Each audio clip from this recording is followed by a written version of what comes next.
Saat ini, Amerika dan Tiongkok punya masalah dalam negeri yang rumit, dan keduanya punya masalah luar negeri yang meruncing juga rumit. Kita tahu banyak yang tidak peduli dengan berita luar negeri, termasuk pemerintahnya. Lemah sekali strategi luar negerinya saat ini, dan tidak ada tindakan antisipatif atas apapun. Tapi New Mind tetap fokus di semua sendi bernegara, termasuk kebijakan luar negeri. Kita bahas dan apa efeknya untuk Indonesia. Adakah ancaman resesi keuangan Amerika yang katanya punya hutang yang jatuh tempo Oktober tahun ini?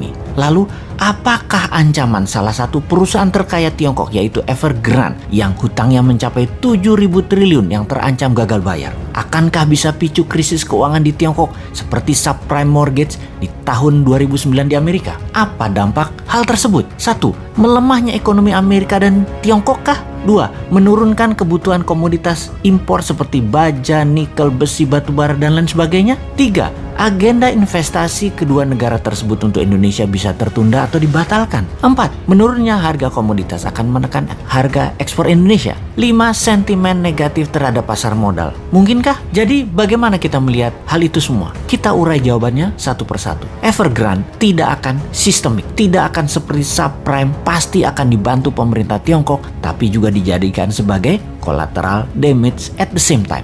Tesis common prosperity atau sosialisme garis keras akan berlanjut dengan beberapa penyesuaian atas beberapa tesis yang tidak nyambung dengan tujuan jangka panjang Tiongkok. Salah satunya kripto yang sudah mulai dilarang di Tiongkok selain mengambil sebagian kekayaan orang kaya di Tiongkok. Capital flight sudah dan akan terus terjadi dari Tiongkok dan Hong Kong. Beneficiary-nya atau yang diuntungkan justru Singapura dan Malaysia. Ini yang di Asia Tenggara, bukan Indonesia. Di Singapura sudah sulit saat ini untuk cari Rolls Royce dan properti lux karena sudah diborong oleh orang Tiongkok dan orang Hong Kong yang hijrah. Mereka juga sudah banyak yang mendaftar untuk jadi PR atau permanent resident dan warga negara Singapura. Jadi kita detailkan untuk menjawab pertanyaan.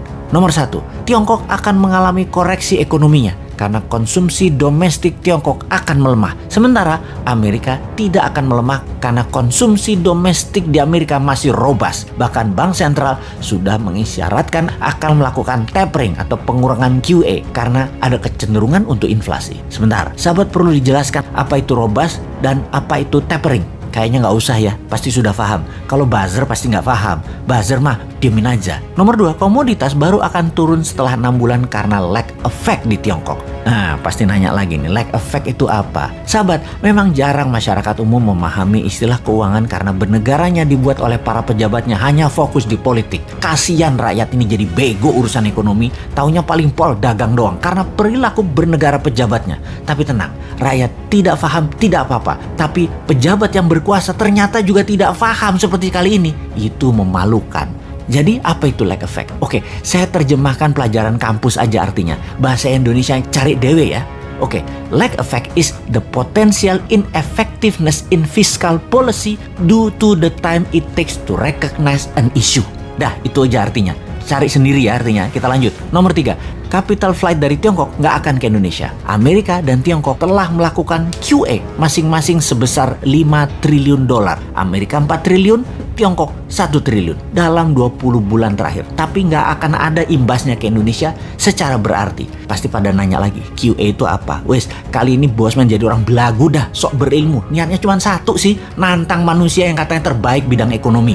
Oke, QE itu adalah quantitative easing. Terjemahan bebasnya adalah printing money, wes. Paham ya? 4, harga ekspor komoditas akan terkoreksi setelah 6 bulan dari saat ini, tapi akan bergerak hanya turun sedikit.